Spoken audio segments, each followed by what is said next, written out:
Hello, everybody. It's the Android Watched.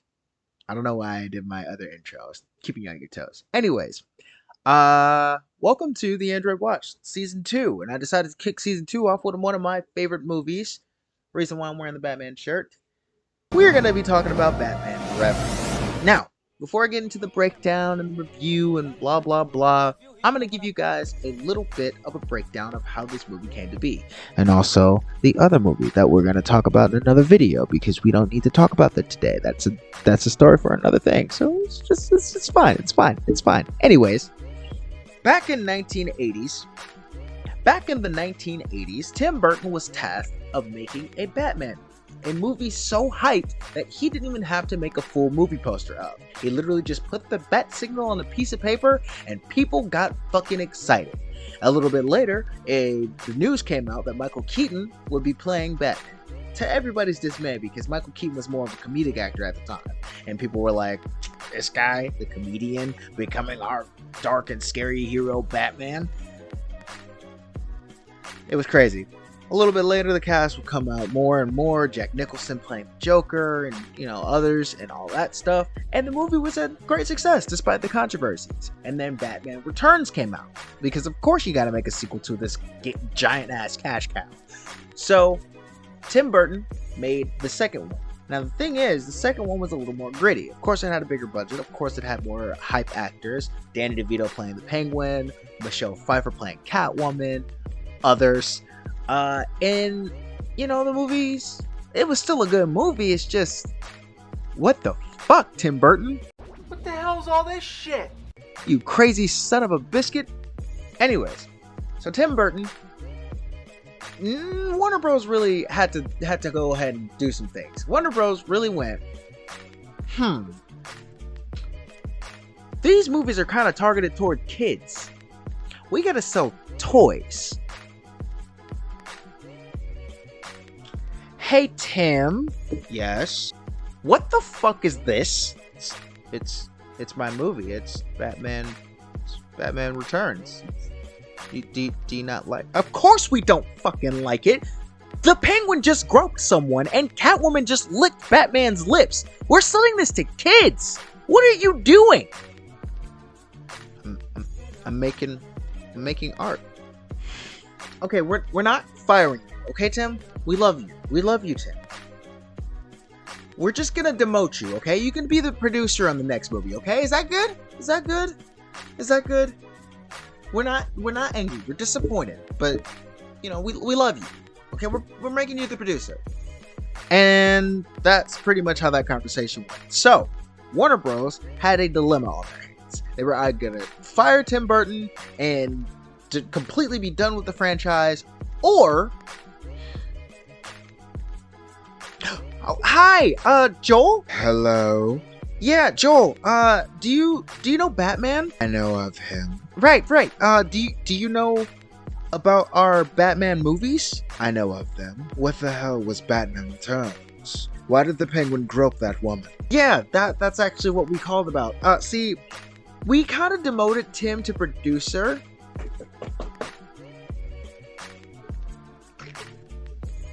They opened the door. You called to have me direct the next Batman movie.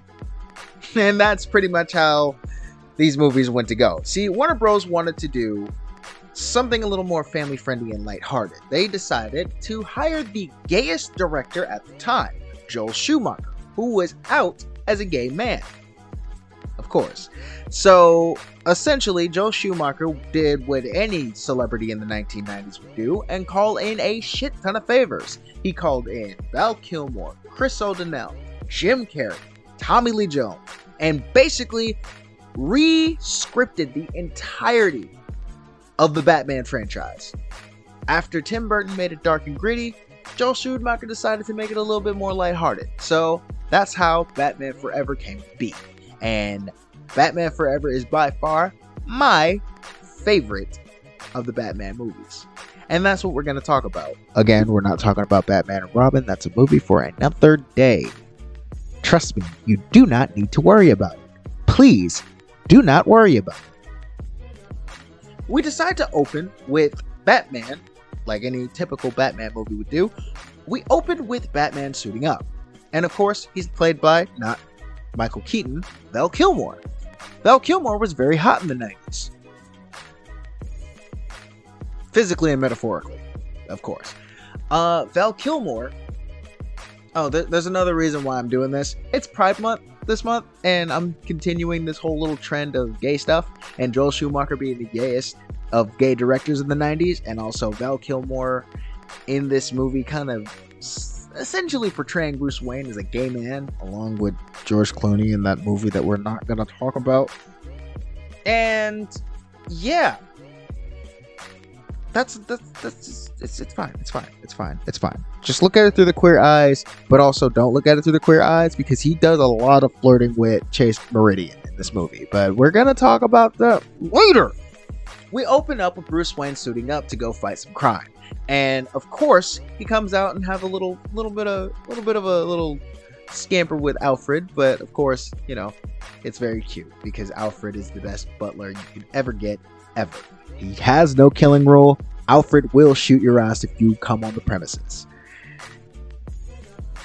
We cut to the crime that Bruce Wayne is going to be stopping, and that is Two-Face holding a security guard hostage and about to take out a giant vault with a shit ton of acid inside. We cut to Dr. Chase Meridian outside for some reason in the crowd. I don't know why she's there, but she's there. And she's talking to Batman, and they are literally flirting in the middle of a crime scene. Okay, I guess. So Batman goes into action, and he goes inside of the vault where the security guard is... I'm gonna be real honest with y'all. I have never wanted somebody to die more in a movie, ever. This security guard is extremely annoying, but it's a damsel in distress in Gotham, so what the hell are you gonna do?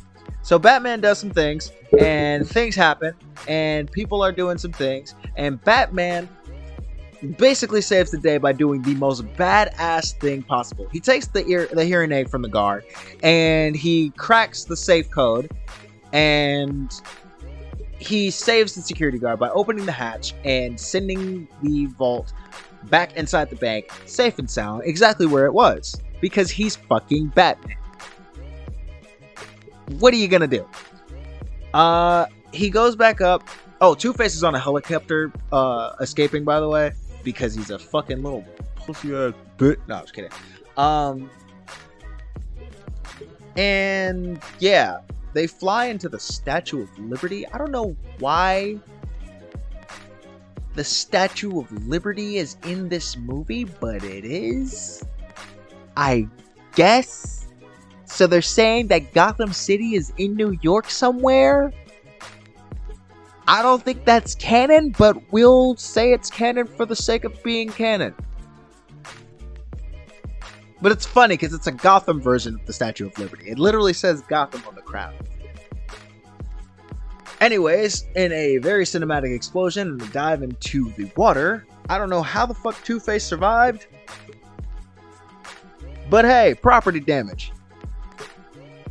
We continue to the next scene in the most awkward CGI shot of Wayne Enterprises ever.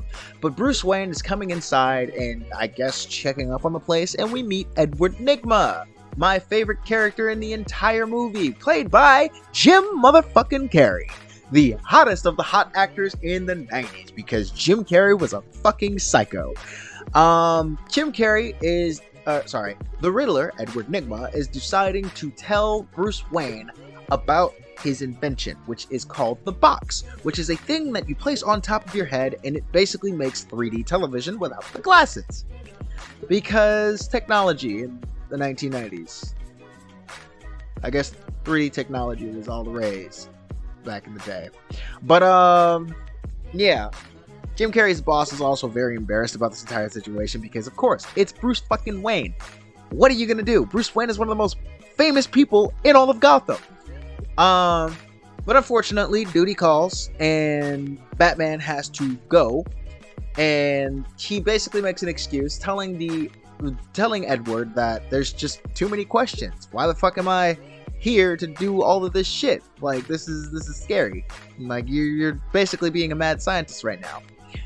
So they continue. He goes out to the bat signal, and oh, by the way, there's like a weird sequence where he goes into his office and he sits down and he says chair. And yes, it could be voice activated and, you know, syncing up to his voice, but anybody could go to his office and be like, chair, and then fall to the Batcave. But it's okay. It's fine. It's whatever. We continue into the streets of Gotham, and we see that Dr. Chase Meridian it's using the bat signal as a booty call.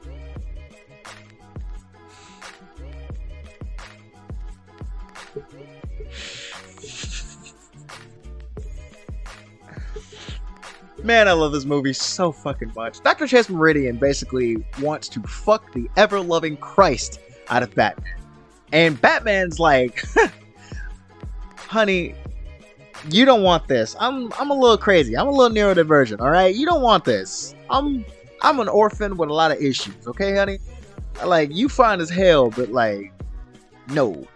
So Dr. Chase Meridian's like, alright. Oh, and by the way, she fills up on his armor. And it is so weird. And she calls it black rubber. And I'm like, yeah, I guess that's rubber. Rubber could stop bullets, I'm assuming. Everybody wants to get with Batman in these movies. It's very weird. Commissioner Gordon comes up and he's like, hey, who the fuck is using the bat signal as a booty call? And Batman's like, gonna leave, so bye. And he gets back to the car and he's just like,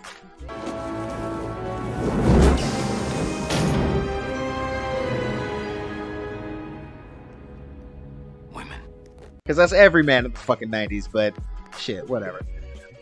It's the 90s. What are you gonna do? We get flash forward to the scene that I memorized. Roll the clip. Take right at the camera and go. Edward Nygma, come on down. You're the next contestant on Brain Train. I'll take what's outside. Thick Skull number 1.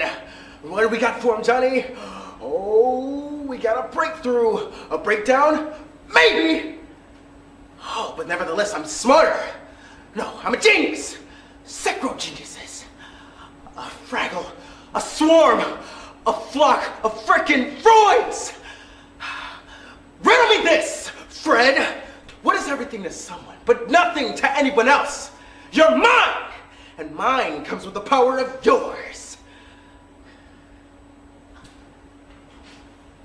We get to the scene of Edward Nygma working up on his invention, and his boss, Fred, comes in and is like, you're fired, buddy. You are horrifically fired. So fired.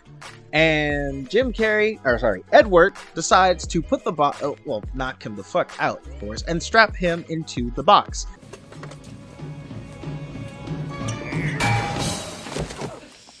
Caffeine will kill ya! And what we discover from this scene is essentially the box connected to the wearer, and the main guy who created the box is basically an intelligence transporter, I guess, because that makes sense, of course. And we discover that Edward Nygma wants to essentially use brain power as a drug and enhance his own mind, making him extremely smart, which isn't really comic accurate to the Riddler in the first place, but I do like this interpretation because it's Jim Carrey, and Jim Carrey can make anybody lovable, including Dr. fucking Eggman. But anyways, Jim Carrey murders Fred. Sorry, Edward Nygma murders Fred. And this is where I get my favorite line of "Surf's up, Kahuna!"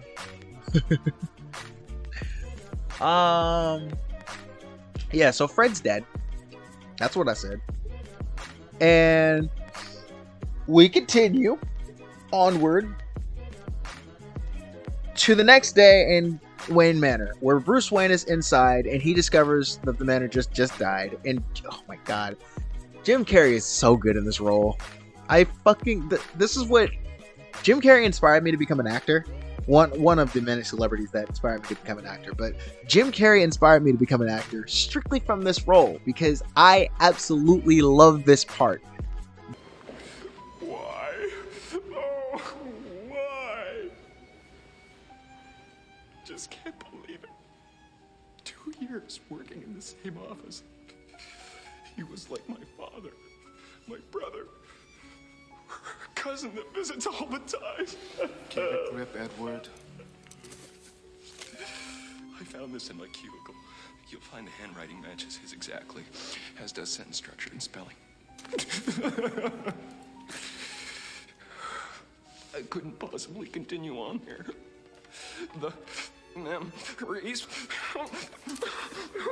Jim Carrey is so funny in these roles. But anyways, we continue to Bruce Wayne's office where we find a poem, a riddle, not a poem, an envelope marked with a green question mark. And we get the riddle. If you look at the numbers on my face, you won't find 13 anyplace. All right, you got 10 seconds to figure that out.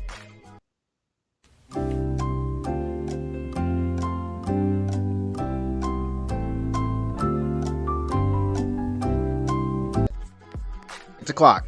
It's a clock. It's a clock. Just remember that. Remember that. You don't need to worry about it now, but you got to remember it later. Just remember that. It's a clock. We cut to Edward Nygma's apartment where he comes inside after being fired from work. And, well, I don't even know. Did he get fired from work? Because he was technically fired. But did he quit? I guess he quit. He should have quit. I guess he quit. But nobody knows that he murdered Fred because he kind of scrambled the cameras and made it look like a suicide, which I don't fucking know how he did that, but whatever. He lives in this... to describe this man's apartment, it's essentially a chaotic hallway. I don't know where his bed is, or his kitchen, or his bathroom for that matter. But he lives in a hallway, essentially. And we see him make a poem. And we cut to Wayne Manor, and he is delivering, not the poem. We see him make basically a like a ransom note type riddle, and we see him posted up on Bruce Wayne's gate. And he drives off, and that's how the Riddler Edward Nygma becomes the Riddler. We cut to the next day. Bruce Wayne is pulling up to Dr. Chase Meridian's office, and we hear a struggle going off. And of course, Bruce Wayne's Batman sense kicks in, and he bursts down the door, and we find Dr. Chase Meridian just punching a punching bag because women's rights. They're talking about stuff. They're talking about therapy. She's a therapist, by the way. We're talking about therapy and shit. We get a nice little cute little scene of Bruce Wayne trying to put her door back up. It's cute.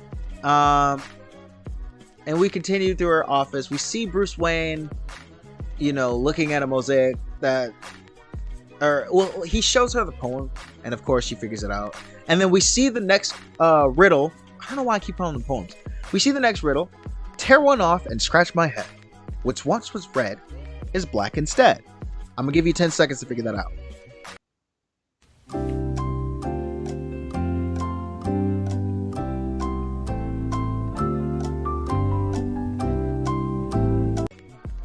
It's a match. You don't need to worry about that now.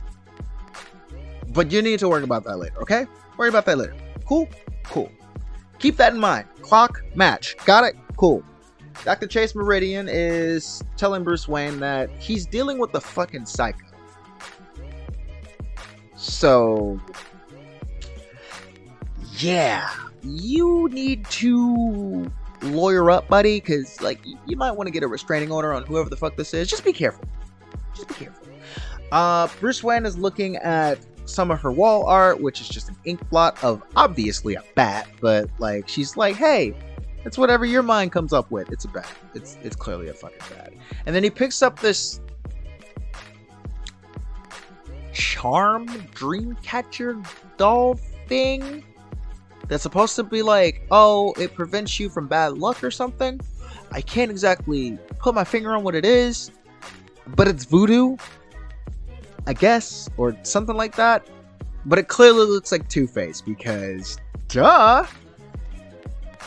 Yeah, Dr. Chase Meridian is asked out by Bruce Wayne on a date to the circus.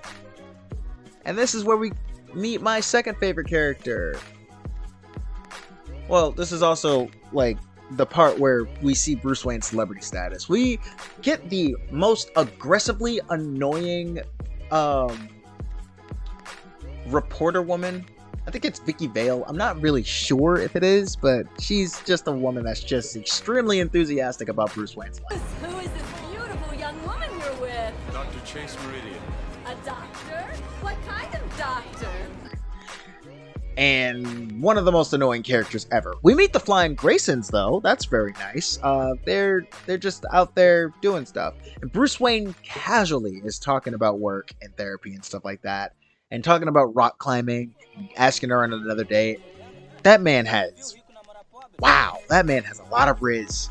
That man has a lot of guts and riz just to be asking this fine-ass woman out on a date while they're on another date. But it's whatever. Dr. Chase Meridian is very, very, very, very, very closed off to Bruce Wayne because there is another. It's him, but whatever. Anyways, they continue. And we see young Dick Grayson about to pull off one of the biggest tricks that he could possibly do in trapeze, and it's a success, obviously. So good for them. Good for him. But while the commotion is going on, Two-Face takes out the Ringmaster and comes back in, and it's like, hey, give me all your fucking money and Batman, bloody, beaten, broken, and possibly fucking dead. And nobody in here gets fucking hurt. Got it? Cool. Oh, Edward Nygma's watching this on his TV for some reason. Somehow. I don't know why he's just all of a sudden has the circus pulled up on his TV. He just does. And he clearly is enjoying the fuck out of this guy. He's like, holy shit. This guy knows how to do some business. This guy knows how to handle his business. That's what I'm talking about. I'm gonna give you a Diet Coke real fast.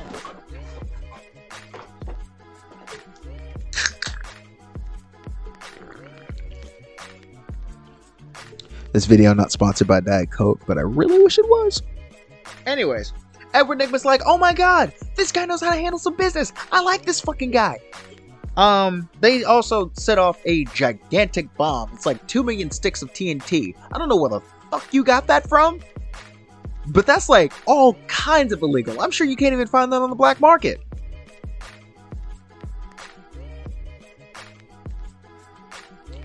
Yeah, you can find a lot of stuff in the black market. I'm sure you can find that. To save people, Bruce Wayne stands up and casually yells out, I'm Batman, in perfect earshot of Vicky Vale and Chase Meridian, and even Commissioner Gordon, who I'm sure found out that he's Batman at some point because he's a police commissioner. They're gonna find out anyway.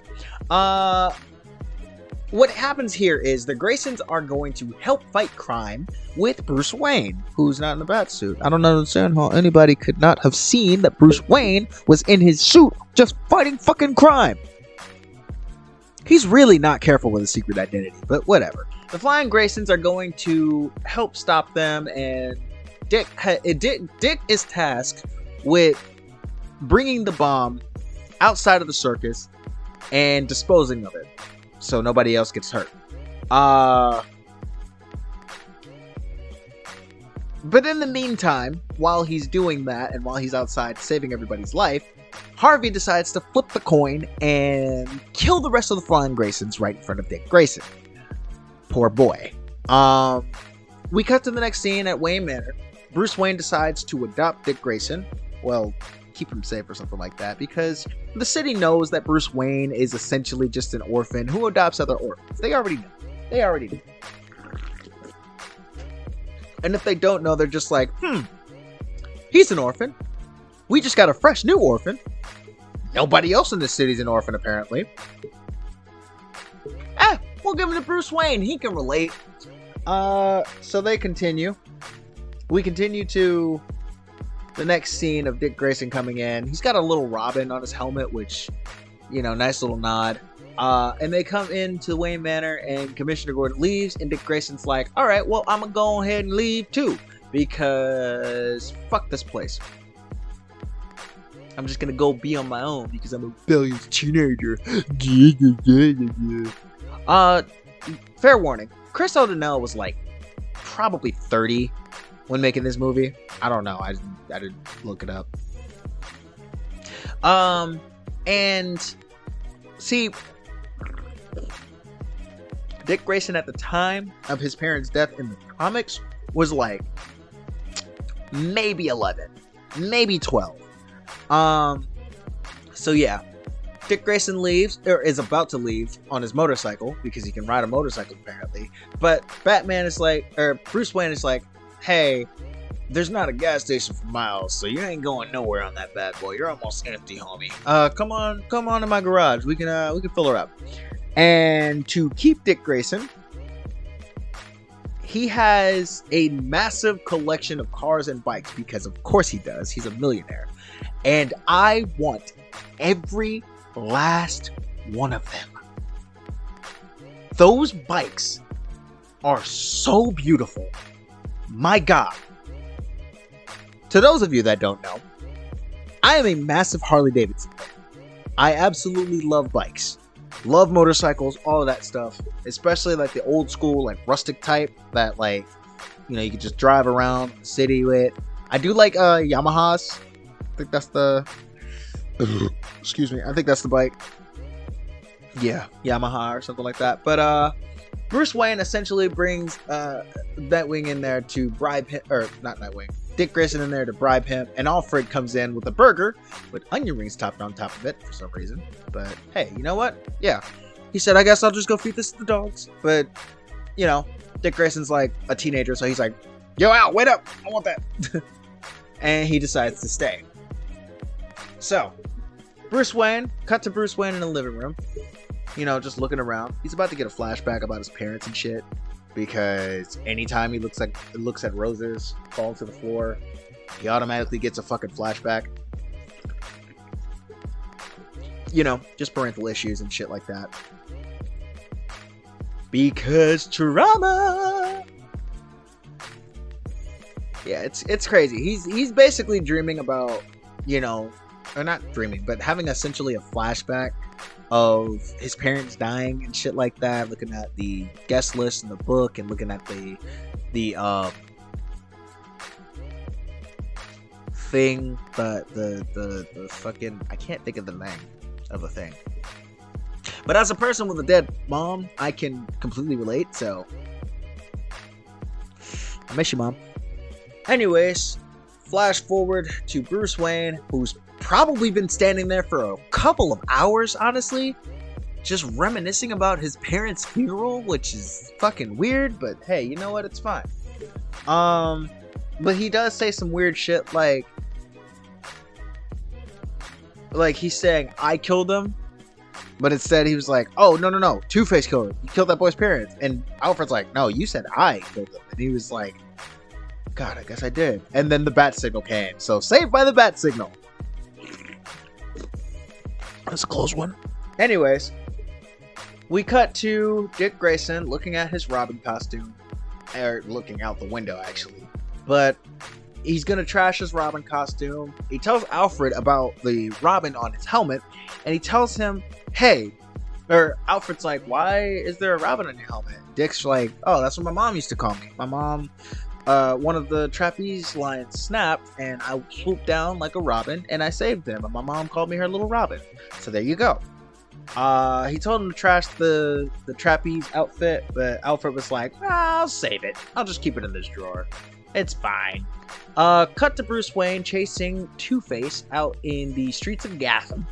And, you know, they're just obviously in the most Mad Max style cars ever. It's just fucking weird.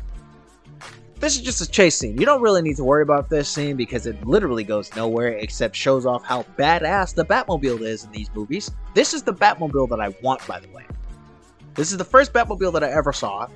And I also said that The last thing that I will ever buy in my entire life, if I ever get rich and famous, hopefully I will, is the Batmobile. That's the last thing I will ever buy. That's not limited. That's not limiting it to like any franchise Batmobile. This is the last Batmobile that I will ever buy in my entire life. Specifically, Joel Schumacher's Batman Forever Batmobile. I want that car so bad. But yeah, we continue. He drives up and there's an explosion. So yeah, there's that. Two-Face is just sad about that. It's crazy. Anyways, cut back to Edward Nygma in his apartment, and he is workshopping. Hold on, phone needs to be charged. Villain personas per se, and they don't go right. Oh, great! My camera just died. No. Shit. Alright.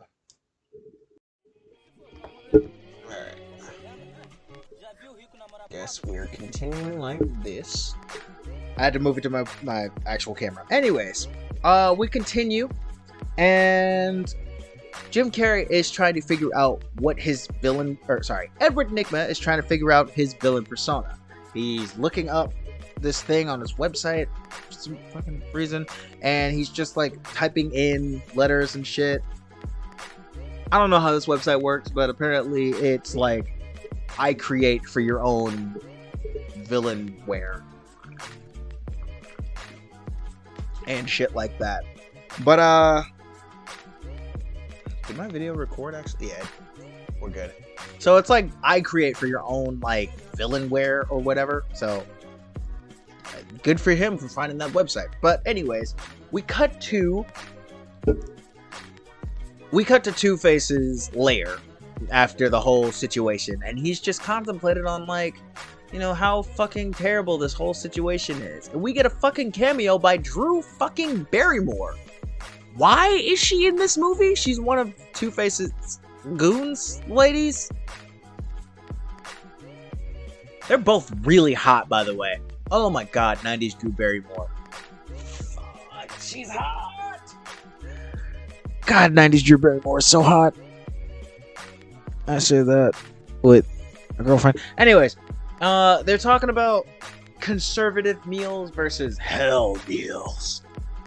And yeah, Two-Face's lair is a very half heaven, half hell type situation where half of it is like white and all that shit, and the other half is just dark.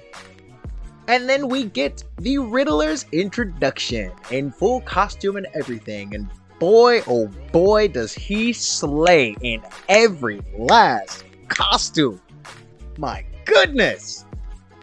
So basically, the Riddler comes over to Two-Face and tells him, yes, you need my help. And Two-Face clearly does not want that, because he's like, bitch, how the hell did you get in my secret lair?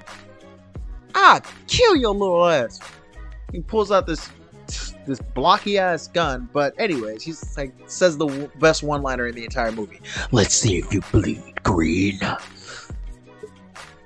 It's a great one-liner that'll make Arnold Schwarzenegger cream his pants. We'll talk about him in the next movie. Don't worry about it. Maybe not the next movie, but the next Android, not the next movie. You get my point.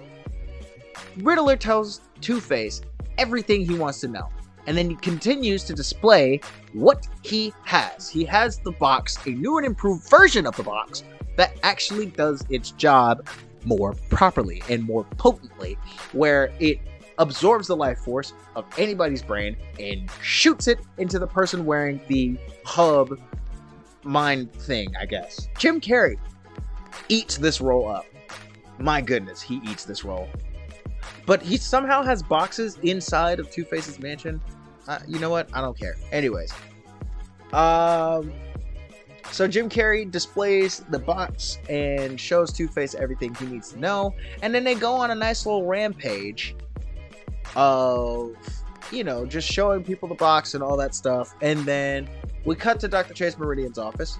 Bruce Wayne is looking through some files on the Batman. that she has in her office because clearly she has a fucking crush on the Batman. Whatever. She knocks it off as like an investigation or whatever. And Bruce Wayne is contemplating on telling her if he's Batman or not. And they kiss.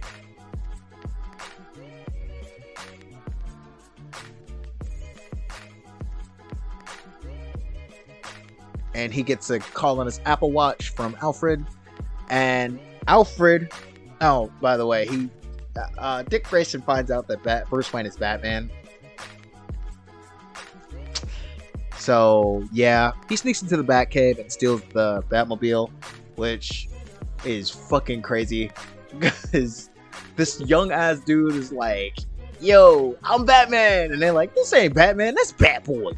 And he basically uses Batman as a party trick. And he's like, man, I'm about to go out here and get some bitches. I'm Batman, let's do this shit. Yeah, a bunch of punks are like fighting this like, or like trying to harass this young girl, and Dick Grayson shows off his acrobatic skills and beats the shit out of like 20 dudes. Wow, 20 fucking dudes, right? That just crazy, huh? He continues to use Batman as a party trick and a pussy magnet, and then the real fucking Batman comes in. And Dick Grayson's like, you could have fucking saved my parents, you fucking bitch. You could have saved them. And Bruce Wayne's like, you need to calm down. Come on. And we cut back to the Batcave. And Dick Grayson's like, hey, I could be your sidekick. And Bruce Wayne's like, a resounding no. Absolutely not. You are not going to be my sidekick. And Dick Grayson is like, well, fuck you, man. I'm going to do whatever the fuck I want to. And yeah. We continue. And we see that Edward Nygma is basically on Bruce Wayne status here. And he has Two-Face's Drew Barrymore. And there's a lot of weird like pastel punks in this scene. They're the band, and like it's just kind of weird. It's kind of crazy. But anyways, basically Edward Nygma throws essentially a Met Gala of sorts to introduce the world to his box and a more portable thing. Vicky Vale is very annoying in the scene because she just like she has this most grandiose performance and all that stuff. And it's just great. Edward, how does it feel to be the city's newest, most eligible bachelor? Gotham must know.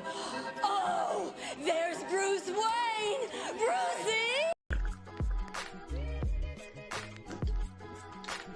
But yeah, it's very funny. And we get a nice little moment from Jim Carrey talking to Drew Barrymore. How come you don't look so good in that suit? Shut up. You're here to work. How's my mole?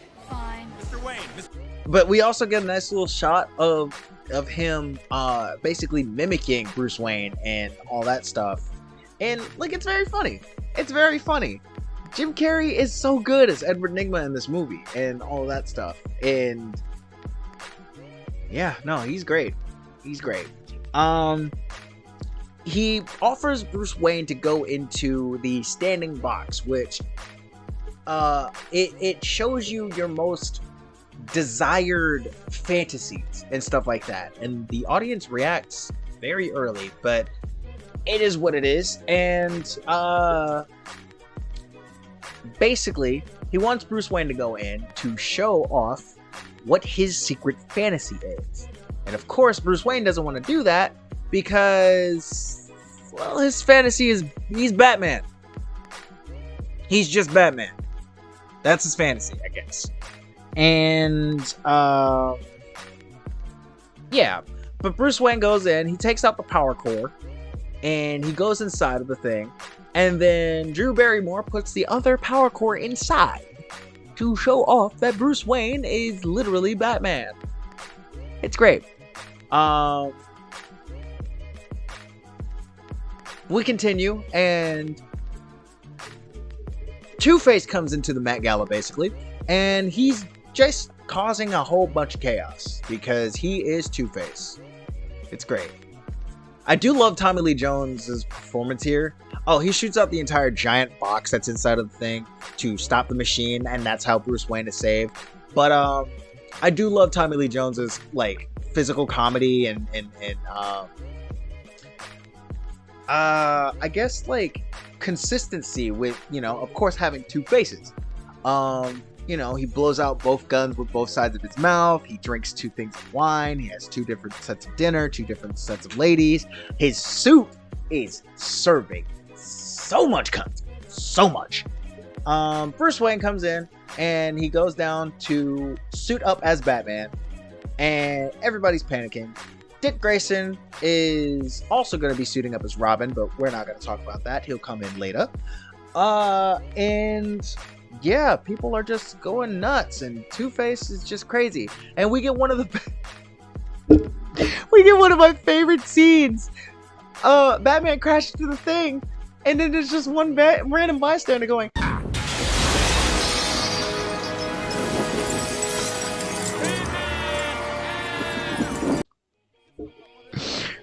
I love this movie so much.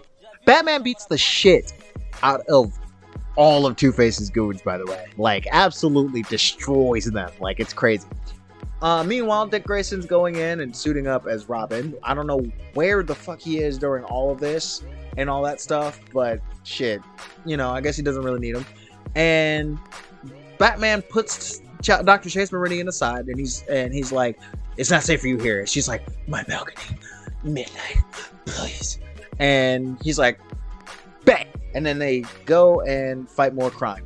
Two-Face soon almost fucking kills Batman by burying him in this giant thing of rubble. And yeah, it's crazy. It's fucking nuts. But if Dick Grayson didn't show up to save Batman, he would absolutely be fucking dead. And obviously Bruce Wayne is just like, what the fuck were you doing? It was very dangerous. You could have gotten yourself killed. What the fuck? And Dick Grayson's like, bitch, I saved your life. No, thank you. Well, fuck you. I'm gonna do whatever the fuck I want. You can't stop me, you bitch. You're not my dad. And Bruce Wayne's like, actually, you live in my house. You abide by my rules. So go fuck yourself. And Dick Grayson's just like, Alfred, hang this up next to the bat suit where it belongs. And Batman's just like, oh, so I see you just encouraging this. I could fire you, Alfred. You bum ass bitch. We continue to Dr. Chase Meridian's house. And she is sleeping maybe in the nude or maybe in a lingerie. Either way, it's extremely hot. And they talk. They kiss. And Dr. Chase Meridian decides, I want you so bad. I want you inside of me. But my brain's like, and my heart is also like, I want somebody else. What the fuck is this feeling? Weird. And Batman turns around and gives us one of the best memes ever. He smiles and he leaves. And I knew something was off. That's not Batman, it's the fucking Riddler. Fucking get him. Moving on to the Riddler and Two-Face. It's very gay, by the way. He's sitting on his lap, and I love it. But this scene is to establish that the Riddler and Two-Face now know that Bruce Wayne is Batman. Cut to the next scene. Bruce Wayne is quitting being Batman. And Dick Grayson's like, what the fuck are you doing? The city needs you. Do you realize how fucking corrupt this is? And how many villains come every other month? Dude, the city needs Batman. What the hell? Bruce Wayne invites Dr. Chase Meridian over. It's also Halloween, apparently. I don't fucking know why, but yeah. Bruce Wayne invites Dr. Chase Meridian over to let's get it on. Dick Grayson goes off to get his suit tailored and become the new and improved Robin. And Bruce Wayne just gets a little bit of PTSD from seeing roses fall. Don't know why, but he does.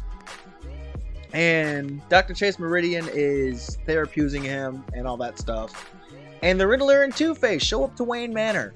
And, you know, they trick-or-treat with Alfred and knock his little ass out, which, I'm gonna be honest, kind of hate this interpretation of Alfred, because he's not as lethal as he is in the comics, but shit, it's an old, frail old man who's a butler. What are you gonna do? Basically, Two-Face and the Riddler are just inside of Wayne Manor, just causing fucking havoc. All of Two-Face's goons are in there too, just, you know, just causing chaos. And they're trying to beat the shit out of Bruce Wayne, but then they gotta realize that Bruce Wayne is a fucking ninja. You can't stop this man. In the meantime, Jim Carrey is the Riddler is inside of the Batcave, blowing everything the fuck up, and it is great. It is comedy gold. Jim Carrey is so good in this role. So it's always risky introducing a tamed animal into the wild.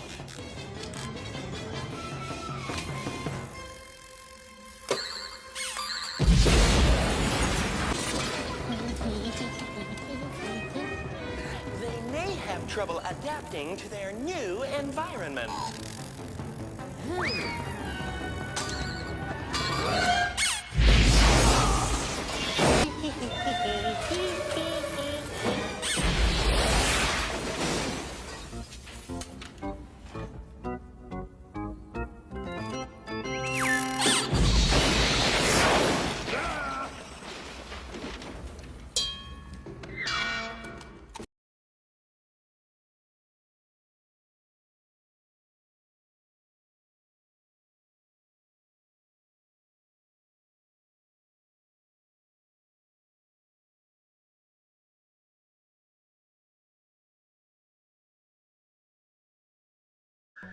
I can't stop saying that.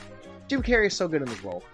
Yeah, in the meantime, they're just fighting. They're just fighting the goons. Dr. Chase Meridian, of course, still has a few good moves on her. It gets to the point where Jim Carrey has a little bit of a moment where he has a suit. His suit is just a one-piece suit that is just like all question marks, and something about this suit is just, he needed a dance belt. He needed a dance belt, honestly.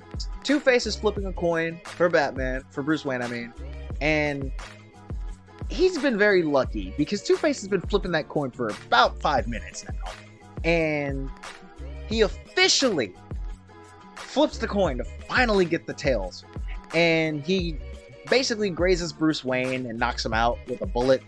I don't know how he missed that shot, but Edward Nygma comes in, and he stops Two-Face from killing him. There's 2 more riddles. The 8 of us go forth not back to protect our things from the foe's attack. I'll give you 10 seconds to figure that out.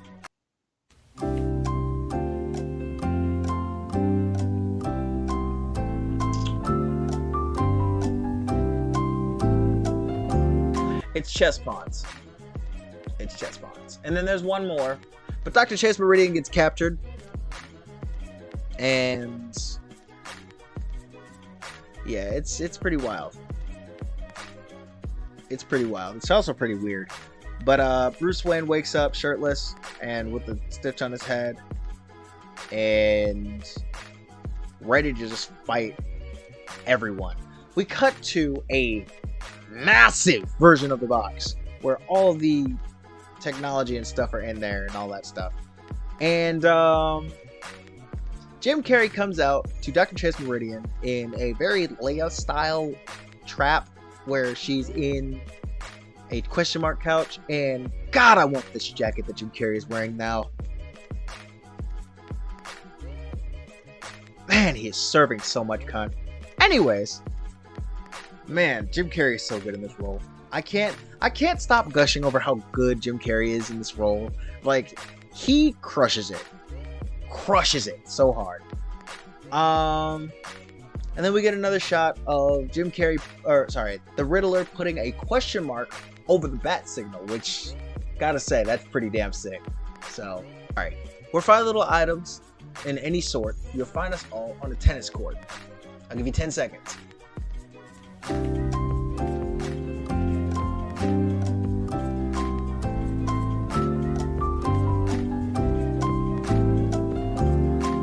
It's vowels. It's vowels. Basically gives them clues, if you know. And I can't exactly say how they figured this all out. It's very convoluted. But basically, what's happening here is it's showing off the intelligence of Batman, where they're solving the riddles. Oh, by the way, all those riddles are man-made. The answer to all those riddles are man-made. A clock, matches, chess pawns, and vowels are all man-made. And we get to the point where they essentially discover that the Riddler is Edward Nygma. Mr. Enigma. Mystery Enigma. But we do get another Batman suit up scene, so that's nice, including bat titties and bat ass.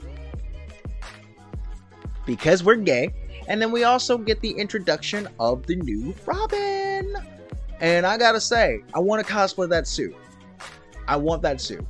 It's got titties though. It's got nipples. It's got nipples. It's great. But yeah, we discover that Dick Grayson is Robin, and they are taking a plane and a boat to go to the Riddler's hideout to fight each other. And we also get another meme-worthy moment of Batman in the plane turning and giving the thumbs up. And I fucking love this movie so much. But yeah, we continue, and yeah, they're fighting crime. And the Riddler and Two-Face are playing essentially Battleship to blow up Batman and Robin from out of their ships. But now the game begins. The real game begins. A quote from Jim Carrey. They're climbing up the thing, and we get a nice little nod to the 60s Batman movie where Robin goes, Holy rusted metal, Batman! Huh? You're grown, it's all metal, it's full of holes, you know? Holy! Oh. It's a nice little nod to the 60s cartoon, and they literally stop to show you that that's a joke. Anyways, Robin gets kidnapped because of course he does, and Batman has to go inside and continue this while they're split up. They go through a few more obstacles and shit like that, and then we get to Batman coming in to the Riddler's hideout, and another iconic ass wardrobe change. Look at that outfit. He is serving such cunt. But yeah, we get to the nice little moment of the Riddler actually introducing himself to Batman, and we get Tommy Lee Jones trying to out-act Jim Carrey. Now, behind the scenes facts, Tommy Lee Jones did not like Jim Carrey at all during the filming of this movie. Not even a little bit. No, not even a little bit. They would actually even fight behind the scenes. It was crazy. But yeah, Edward Nygma explains their plans because this is the 90s, and tell him that he's just sucking up everybody's knowledge, drinking up their IQ, doing all this crazy stuff, and doing one of the weirdest deep voice things in the entire movie. For if knowledge is power, then a god am.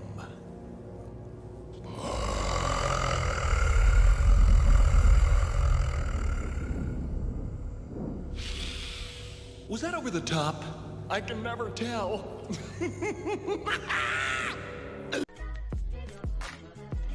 I love this movie. I really do love this movie so much. But yeah, it's crazy. He shows basically the whole little, the superhero has to choose if he wants to save his lover or save his partner. Oh.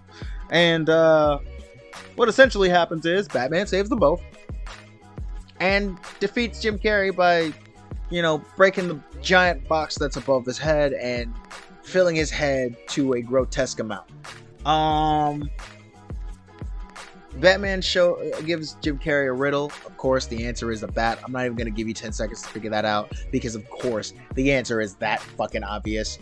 But, really, Robin doesn't even need saving because he essentially just did that by his fucking self. We cut to a little bit later where Two-Face is about to kill Batman and Robin.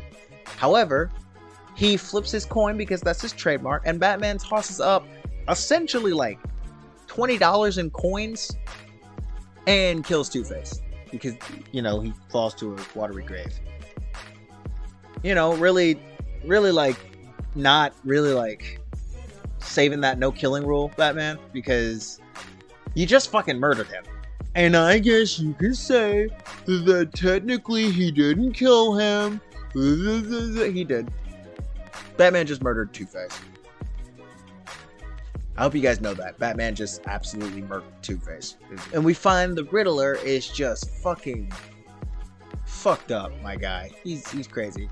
But he's like, why can't I kill you? Even though he hasn't really been trying for the entire movie, but it's whatever. But Batman basically shows him the fear that he's been trying to strike into his heart from the very beginning. And we cut to a little bit later in an asylum. Dr. Chase Meridian finds the Riddler in Arkham Asylum. And the Riddler's like, oh my god, Dr. Burton tells me you know who Batman is. Nice little reference to Tim Burton, by the way.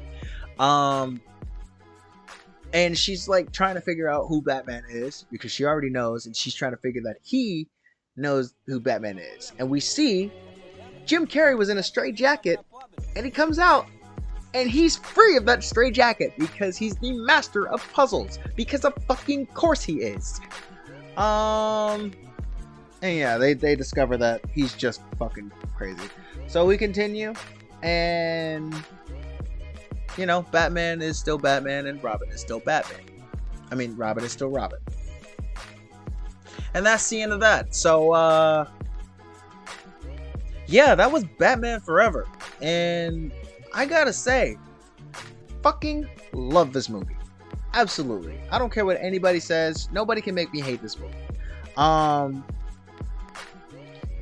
Sugar and Spice. Drew Barrymore and Debbie Mazar. Those are the two henchmen of Two-Face. Yeah.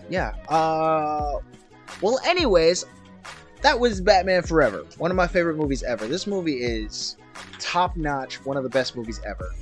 If you want to see me make a review to Batman and Robin, just say it in the comments. I'll do it.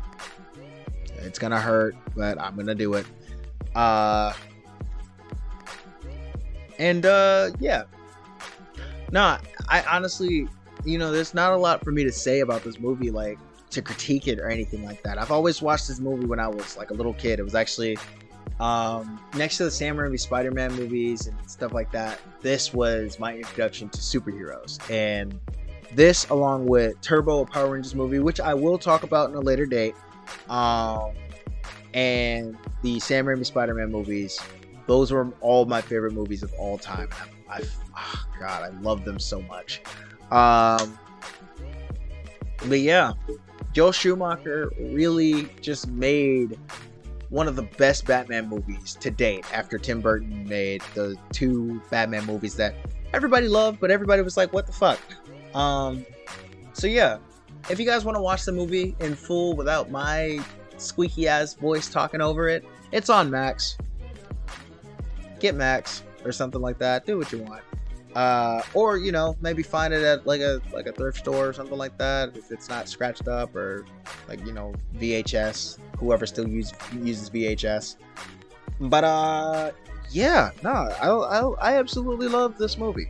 I love it. A rating. I give this movie a 9 out of 10. Because I absolutely love this movie, so nothing you can say to stop me or change that fact. So, yeah. Join me next time where I talk about another movie. Or maybe play some Spider-Man. I don't know. Anyways, thank you guys so much for watching this video. If you liked it, let Lee tap that like button in the face and plus that subscribe button. I'll see all you humans, animals, plants, aliens, machines, and anything else in between in the next video. Au revoir. This is your brain on the box. This is my brain on the box. Does anybody else feel like a fried egg?